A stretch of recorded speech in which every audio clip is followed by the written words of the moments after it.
Hey Aquarius, it's Jen from Tarot Spirit. I'm doing your video first for the month of August because you were my biggest viewers for the zodiac specific July reading. So, which I think is really funny because, as I said in my reading, there are 5 people in my immediate family.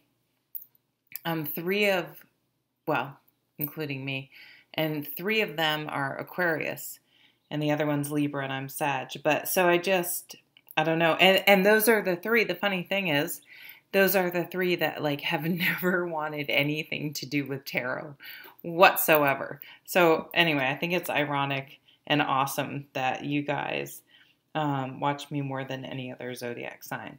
So I'm going to do sort of a freestyle spread today. It's really more the type of spread I do when I'm reading for myself, which I do often, all the time, because for me it helps me feel grounded and clears my mind and is sort of my way of meditating. So anyway, let's get going as I obsessively try to line everything up. So under the deck, for the month of August, Aquarius, we have the Ace of Swords. This is a wonderful card. I love how in this deck, I feel like the Ace cards, at least this one and what's the Ace of Cups, you can almost like turn them either way.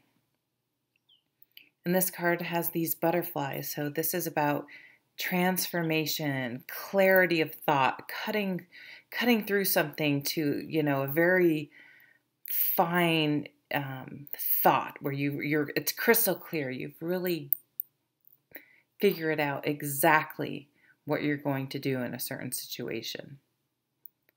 It's an exciting card to have that clarity of mind, that to just really be able to move forward. Okay, so I'm just going to start flipping over cards. We have the 5 of Wands, the High Priestess, the Magician, 8 of Swords, 7 of Swords, Temperance, 7 of Cups, Queen of Swords, lots of swords, and Major Arcana, 3 of Wands, beautiful, look at that card.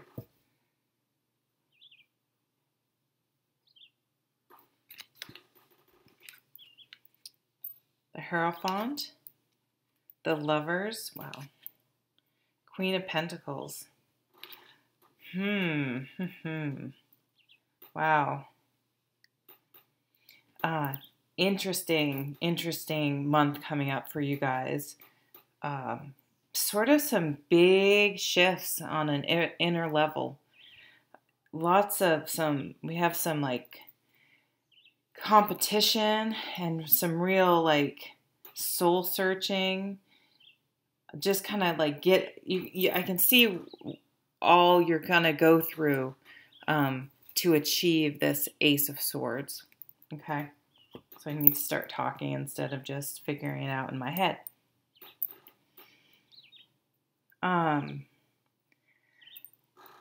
So the 5 of Wands is about competition. And I do feel like this is not friendly so much. It's not bad, but it's not so much friendly competition, like you're out playing ball with the guys or,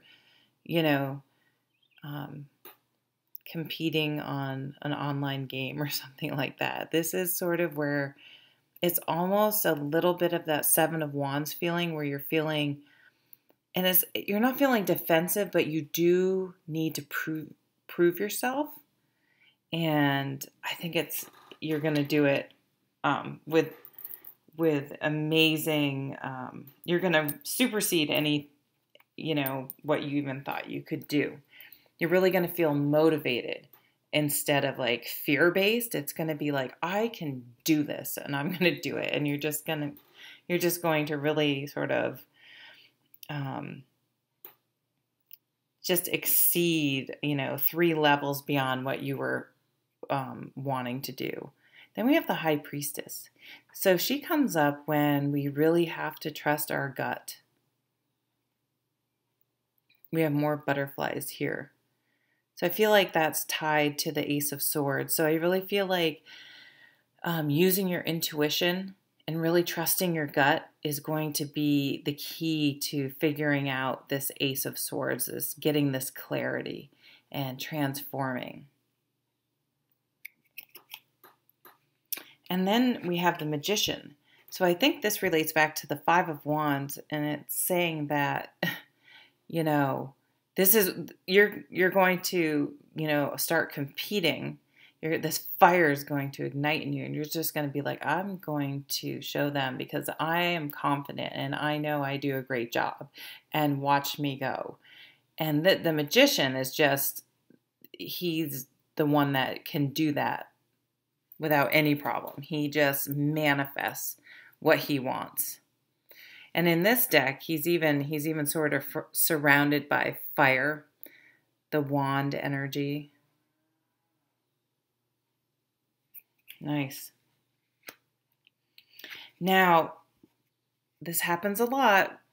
We're competing, and we're just trusting our gut and going for it.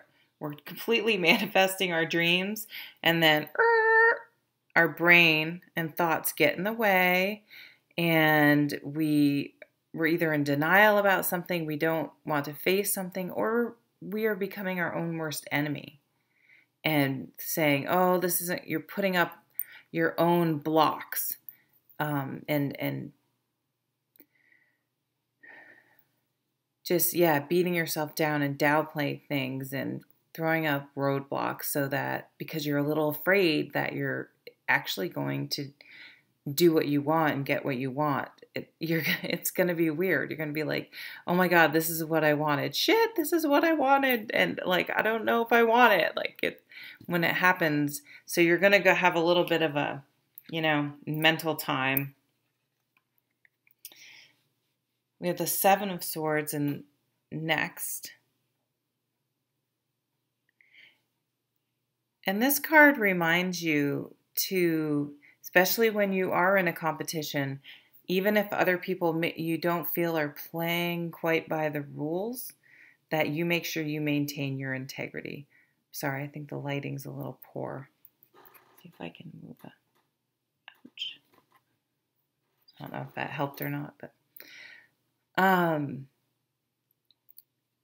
so it reminds you to remain ethical regardless of what other people. Don't stoop down like this person to someone else's level. Okay. It also, in some cases, reminds you to really try to find a creative solution, but you know, intellectual, not just very well thought out plan, and go for it. And a lot of people, I don't think, make plans like really practice. They kind of have an idea what they want to say, but this person is going to choose every single word correctly to try to talk their way into a situation. And so this card can be seen as negative, but I think it's also a creative card when used in the right way. So you're not trying to, you know, do something illegal, but you're trying to find a different way in. And that can be considered creative as far as I'm concerned. Okay, then you have Temperance. So Temperance is coming in and saying, look, you're getting a little, let me see if I can trick the light. There you go.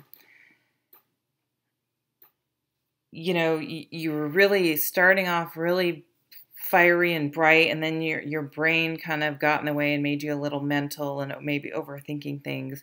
So Temperance is just saying, you know, it's okay, balance.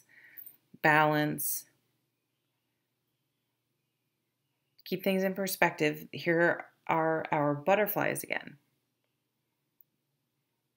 So this is another key. I can see the stepping stone. Here's the Ace of Swords we're trying to get to. That's kind of the underlying theme or outcome or foundation. Then we skip to the High Priestess with the butterflies. Now they're back with Temperance. So these are kind of these big stepping stones with some of the stuff in between. So then we're kind of, I think this is what we're sort of doing. The Seven of Cups is just playing things over and over and sort of having too many ideas and imagining too many things and maybe being like a little, um, not finishing, kind of maybe compulsive, like starting one thing and not finishing, starting another thing, not finishing, and not really just settling down and focusing and keep, persevere to make things happen and not just kind of start something and bounce to something else. So we're trying to balance we